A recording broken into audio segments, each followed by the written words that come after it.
Hello all, welcome back to my channel with one more vlog. And ఈ vlog వచ్చేసి మేము mango pickle ఎలా prepare చేసామో మీరు కూడా చూసేయండి. మీరు నా ప్రీవియస్ వ్లాగ్ చూస్తే కనుక మేము మ్యాంగో ఫామ్కి అయితే వెళ్ళాం కదా మ్యాంగోస్ కోసము. సో ఆ మ్యాంగోస్తో పాటు నేనైతే ఈ పికిల్ మ్యాంగోస్ కూడా తెచ్చుకున్నాము. కాకపోతే ఆ రోజు మనకి లేట్ అయిపోయింది కదా రిటర్న్ రావటం. సో అందుకే మేము నెక్స్ట్ డేకి ఈ పికిల్ అయితే ప్రిపేర్ చేసుకుంటున్నాము. సేమ్ డే రోజు మేము తెచ్చిన మ్యాంగోస్ని అయితే నీట్గా క్లీన్ చేసేసుకొని ఫ్యాన్ ముందు కొంచెం సేపు అలా ఆరబెట్టేసుకున్నాము. తర్వాత పికిల్కి మనము ఈ పీసెస్ ఎగ్జాక్ట్గా కట్ చేసుకోవాలి కదా, అది మనము ట్రై చేసి కట్ చేస్తే అది పర్ఫెక్ట్ రాదు. సో మేము బయట వేరే వాళ్ళతో కట్ చేపించి తీసుకొచ్చామన్నమాట. కానీ ఇంటికి తెచ్చాక కూడా అది కరెక్ట్గా వాళ్ళు కట్ చేయలేదు అనేసి మళ్ళీ మేము కొంచెం ఇంకా చిన్న పీసెస్లో అయితే కట్ చేసాము. అండ్ ఇక్కడ పికిల్ చేస్తున్నారు కదా, ఈ క్వాంటిటీ అయితే నాకు ఎగ్జాక్ట్గా తెలియదు, నేను అడగలేదన్నమాట. అందుకే నేను ఇక్కడ చెప్పట్లేదు దాని గురించి, జస్ట్ పెడుతున్నారు కదా సో నేను హెల్పింగ్ అయితే చేశాను, కానీ నాకు ఆ క్వాంటిటీ గురించి అయితే ఐడియా లేదు.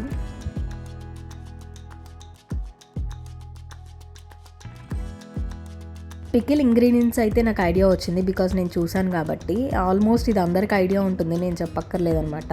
కానీ మేమైతే లాస్ట్లో గార్లిక్ యూస్ చేసాము. అది కొంతమంది ఇష్టం ఉంటే యూస్ చేస్తారు, ఆర్ ఇష్టం లేని వాళ్ళు యూస్ చేయరని అనుకుంటున్నాను.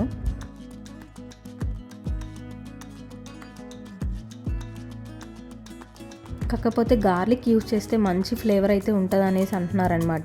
ఇప్పటివరకు ఎవరు ట్రై చేయని వాళ్ళు ఉంటే ఒకసారి అయితే అలా ట్రై చేసి చూడండి. మేమైతే ఫస్ట్ సమ్ క్వాంటిటీ ఆఫ్ పికిల్ని కలిపి పక్కన పెట్టేసుకున్నాము. నెక్స్ట్ ఇది ఇంకో క్వాంటిటీని అలా మిక్స్ చేస్తున్నారనమాట. ఇందులో ఆయిల్ కూడా ఆల్మోస్ట్ అందరూ గ్రౌండ్ నట్ ఆయిలే యూజ్ చేస్తారు కదా, అది ప్యూర్ ఆయిల్ యూజ్ చేయొద్దు అని అయితే అన్నారనమాట. కొంచెం ఫిల్టర్డ్ యూజ్ చేస్తేనే మన హెల్త్కి బెటరు అనేసి. పికిల్ని మిక్స్ చేయడం కూడా హ్యాండ్తోనే చేయాలి, స్పూన్ యూజ్ చేయొద్దు అని చాలామంది అంటారంట. కానీ మాకైతే అంత ఐడియా లేదు, మేమైతే స్పూన్తోనే మిక్స్ చేసాము. అలా హ్యాండ్తో చేస్తే హ్యాండ్ అంతా కూడా మంట వచ్చేస్తుంది కదా, కానీ మేబీ అలాగే అంటారంట అండ్ అలాగే చేస్తారంట కూడా. అలా హ్యాండ్తో మిక్స్ చేసిన వాళ్ళైతే ఫస్ట్ నీట్గా మన హ్యాండ్ వాష్ చేసుకున్న తర్వాత కర్డ్తోని హ్యాండ్ అయితే వాష్ చేసుకుంటే ఈ కారం మంట అనేది త్వరగా తగ్గిపోద్ది అని అయితే నేను విన్నాను.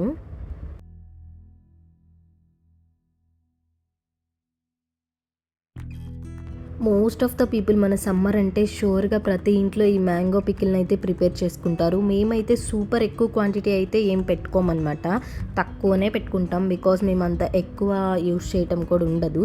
సో అందుకే మాకు ఎంతవరకు కావాలో అంతే అయితే మేము ఈ పికిల్ని ప్రిపేర్ చేసుకున్నాము. లాస్ట్ ఇయర్ ఇంకా తక్కువ చేసుకున్నాం అనమాట, ఈ ఇయరే కొంచెమైనా ఇంక్రీజ్ చేసి చేసుకున్నాము.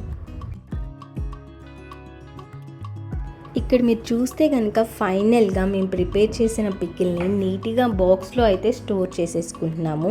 అండ్ లాస్ట్లో ఉన్న పికిల్ని ఇలా ఎంతమంది రైస్లో కలుపుకొని తింటారో అండ్ ఎంతమందికి ఇష్టమో కూడా కామెంట్ సెక్షన్లో ఒకసారి కామెంట్ చేసేయండి. అలా మిక్స్ చేసిన రైస్ని అయితే ఫస్ట్ నేనే టేస్ట్ చేశాను. అండ్ నేను టేస్ట్ చేశాక కిడ్స్ కూడా వచ్చారనమాట, మేము కూడా టేస్ట్ చేస్తామని. మేమైతే చెప్తూనే ఉన్నాం చాలా కారం ఉంటుంది అని, అయినా కూడా వాళ్ళందరూ అసలు మంచిగా ఎంజాయ్ చేస్తూ తిన్నారు. నిజంగా రైస్ను కూడా అంత ఇష్టంగా తిన్నారనుకుంటా, ఈ పికిల్ రైస్ని అంత మంచిగా తిన్నారనమాట. ఇంతటితో వ్లాగ్ని ఏం చేసేస్తున్నాను. మన ఛానల్లో ఈ వీడియోని ఫస్ట్ టైం చూస్తున్నట్టయితే కనుక సబ్స్క్రైబ్ చేసుకోవటం ఏమాత్రం మర్చిపోవద్దు. Thank you for watching. Will meet you in next video. Take care. Bye bye.